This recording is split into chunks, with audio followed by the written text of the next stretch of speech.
Hello there, and welcome back to our channel, Rolly Roams. In today's video, we're exploring one of the UK's most vibrant coastal cities. Coming up, beach views, historic architecture, quiet back streets, and interesting facts you won't want to miss.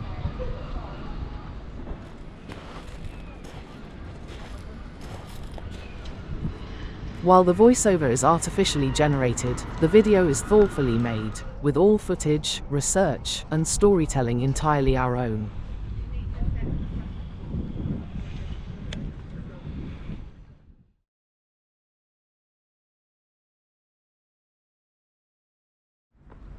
Welcome to sunny Brighton on the south coast of England.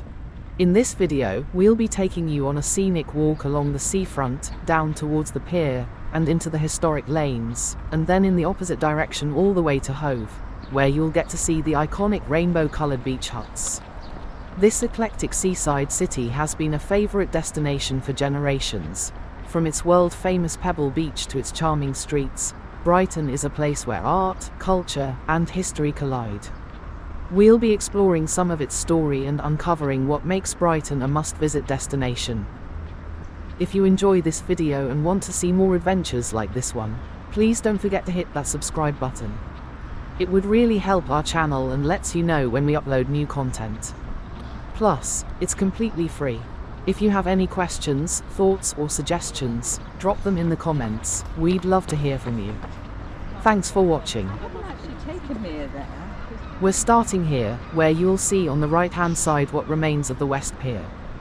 Built in 1866, it was once a grand Victorian pleasure pier, famous for its concerts and attractions. At its peak in 1918, it drew 2 million visitors, but popularity began to decline after World War II and the pier suffered from financial difficulties. In an effort to save it, the West Pier Trust was formed, which bought the pier for just £100 from the council in 1983. However, due to storms and 2 fires in 2003, the pier fell into ruin.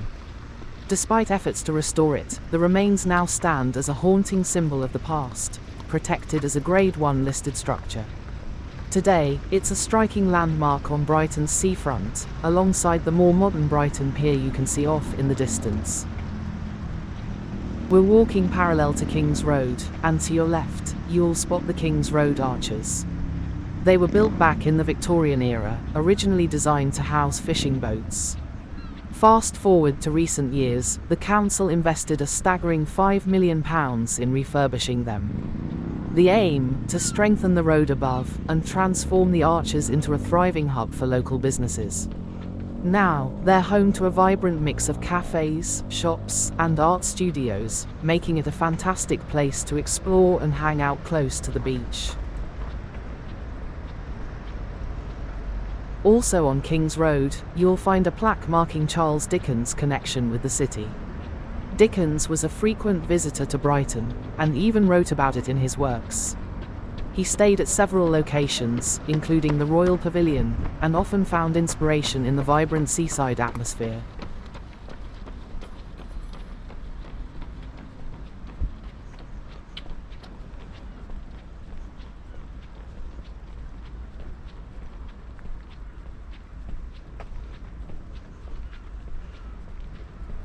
You might be wondering why this house is upside down. Well, this is actually the UK's first inverted experience, where you can walk on the ceiling, reach for your coffee table and take unbelievable photos to share on social media with your friends and family. It's currently open 10 AM till 8 PM, Monday to Sunday, and costs £7.95 for a ticket, although children under 3 go free. You'll find a public toilet here in the arches. Next up, the tallest structure along the coastline, the Brighton Eye 360. An observation tower standing at 162 metres, it offers unparalleled views of the city and beyond. You can even see the English Channel on a clear day. Opening on the 4th of August 2016, it was designed, engineered, and manufactured by the team responsible for the London Eye, and cost £46 million. If you'd like a sneak peek at what you'll see from the top, watch Sam Ryder's acoustic video for his song, Somebody, where he performs standing on the roof of the tower's pod. It's open every day of the week and tickets range from £18.50 up to £90 if you are daring enough to want to climb your way to the top.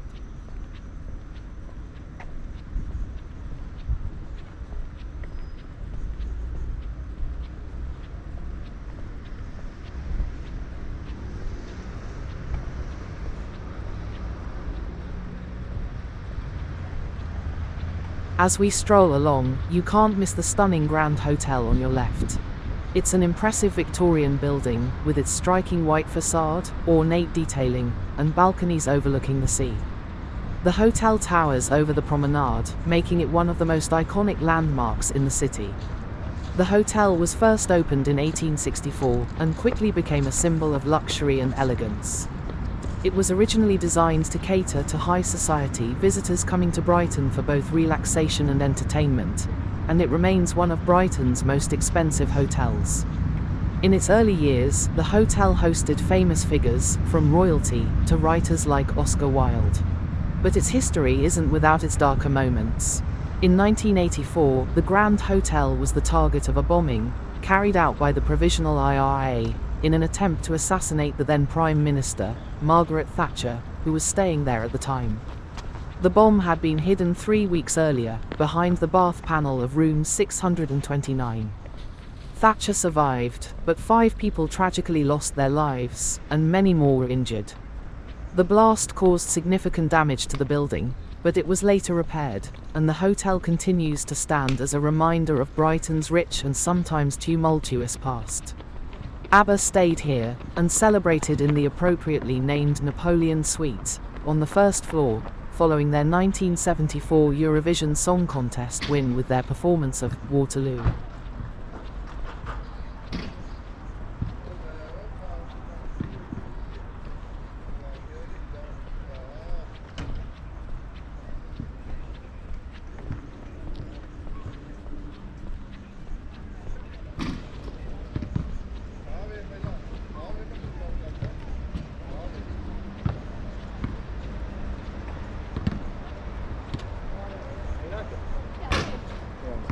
We'll go up the stairs to the main road now, and start heading towards Brighton's lanes.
We've just turned onto Ship Street, one of the oldest streets in Brighton, steeped in rich history and character.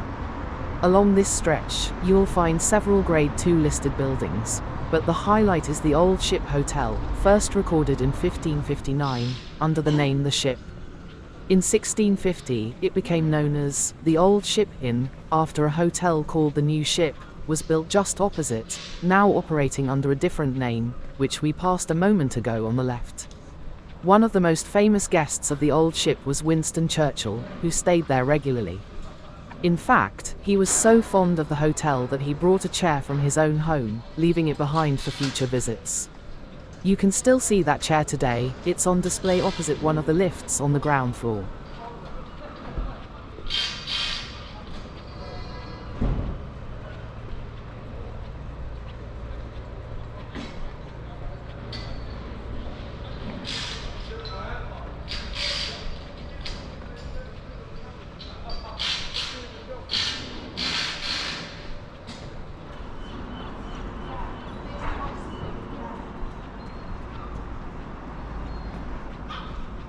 By the mid-18th century, East Street, where we are now, was the most densely populated part of Brighton. It was a low-lying and damp area, and became the haunt of fishermen and farm labourers. But everything changed with the construction of the Royal Pavilion. Suddenly, this once humble street found itself with a palace at one end, and the sea at the other, and it quickly became a desirable address. Fast forward to today, and East Street has completely transformed.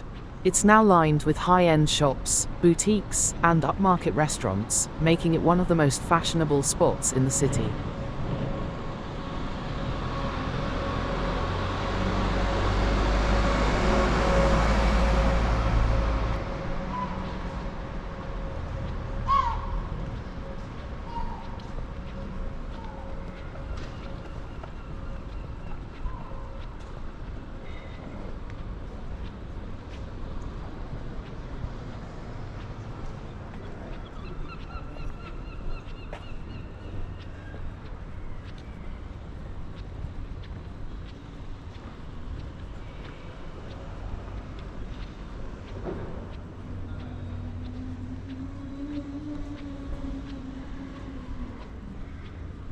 On the left is the town hall, once the location of the Priory of Bartholomew, which was damaged by French raiders in June 1514. The priory disappeared completely as a result of the Chantries Act 1547, and the site was then used as a marketplace in the 17th century. Built in 1832, the building has had a number of interesting uses, including as a police station, a concert hall, the council headquarters, and more recently, a wedding venue.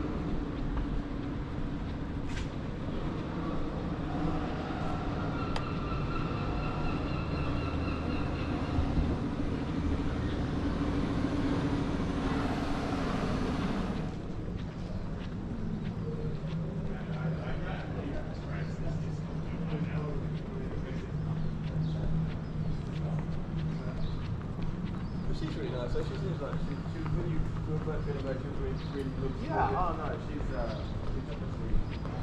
Yeah.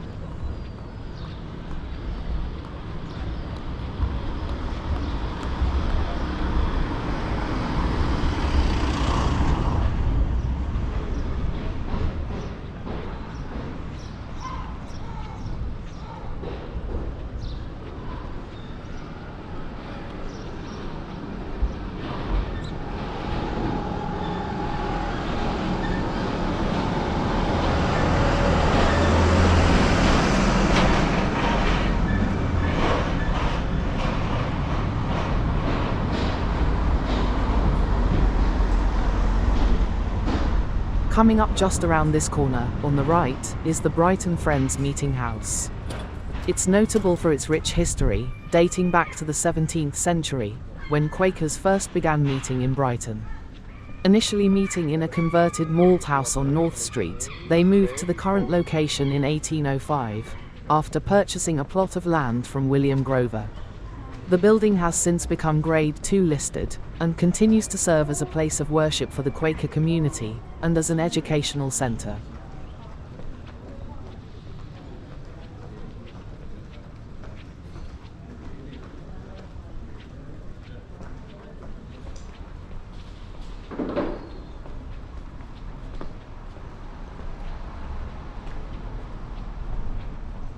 As we continue through the lanes, you'll probably notice the abundance of jewellery shops. Brighton has one of the highest concentrations of independent jewellers in the UK, thanks to its history as a centre for antique and second-hand dealers, its reputation as a creative alternative city, and the strong presence of independent businesses. This unique blend has fostered a thriving jewellery culture that attracts both local shoppers and international visitors.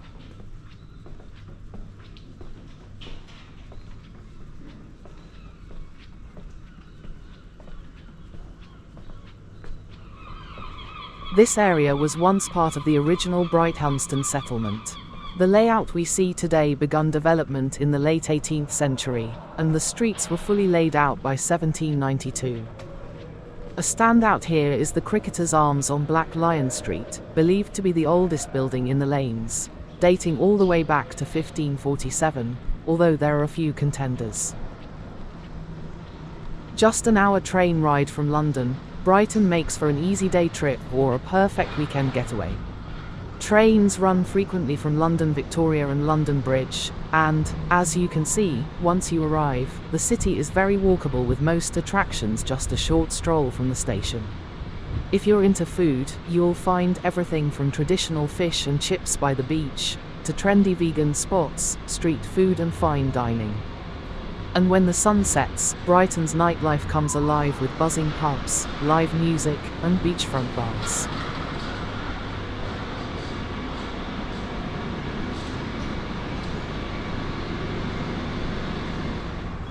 It's not just a great place to visit, it's a place people fall in love with and choose to call home. Brighton has long attracted a diverse mix of residents. You'll find everything from Regency-era townhouses and colourful terraced homes, to modern apartments with sea views.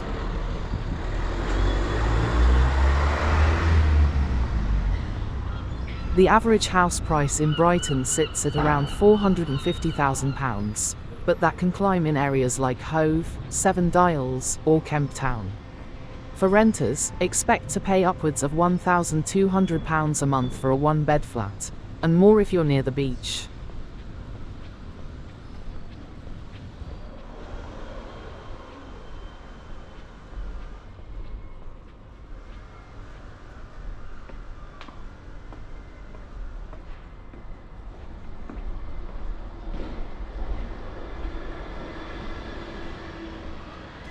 As for the weather, it's milder than much of the UK, with relatively warm summers, breezy winters, and plenty of fresh sea air.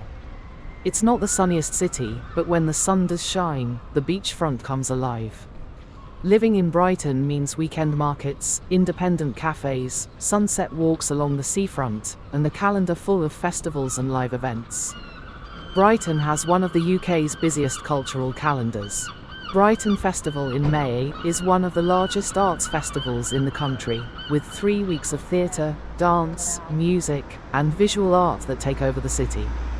Then there's Brighton Fringe, a celebration of independent and experimental performances that turns every pub, basement, and park into a stage.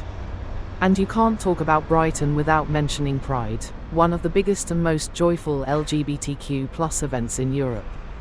The city comes alive with colour, music, parades, and celebration, attracting hundreds of thousands of visitors every year.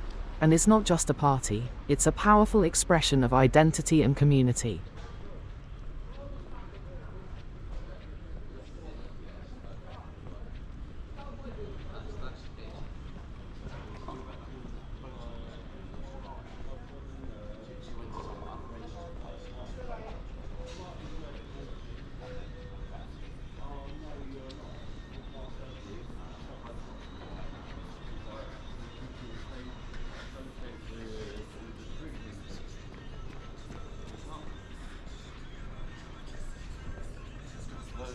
We're not allowed to drink here, but go down and go buy one.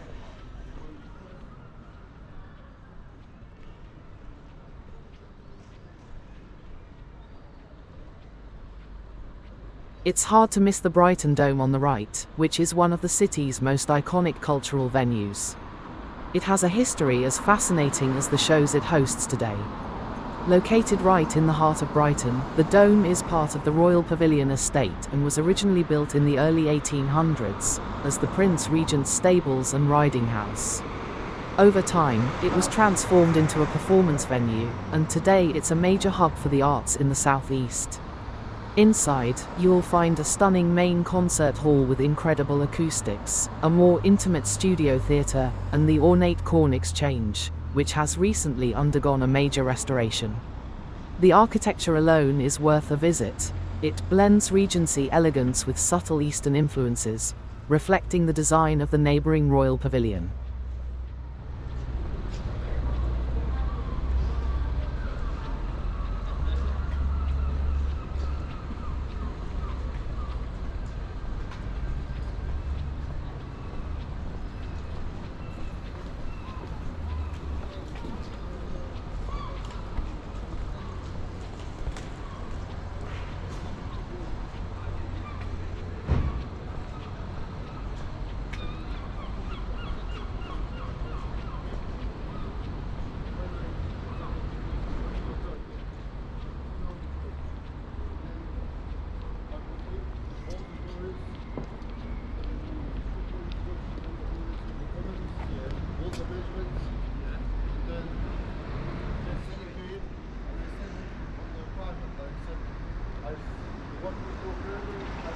And we're coming up to the pavilion itself.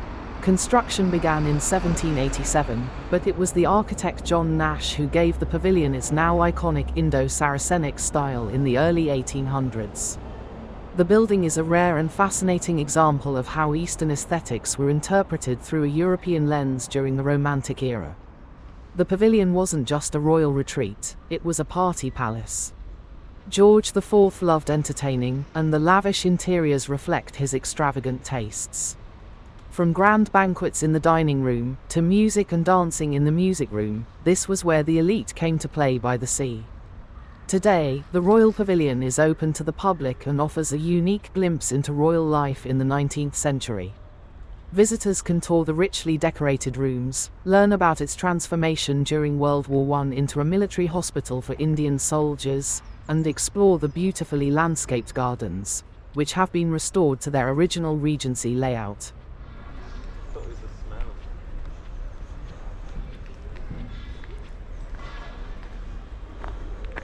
And I did kind of said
Now we're going to head towards Hove, which offers a more laid-back, refined alternative to Brighton, with elegant seafront squares, independent cafes, and a quieter beach that's perfect for locals looking to escape the crowds. It's here you'll get to see the rainbow beach huts. We'll leave you to enjoy the peaceful walk, but first, we'd like to thank you for watching this video and ask once more that you subscribe to our channel if you have enjoyed this content. See you next time.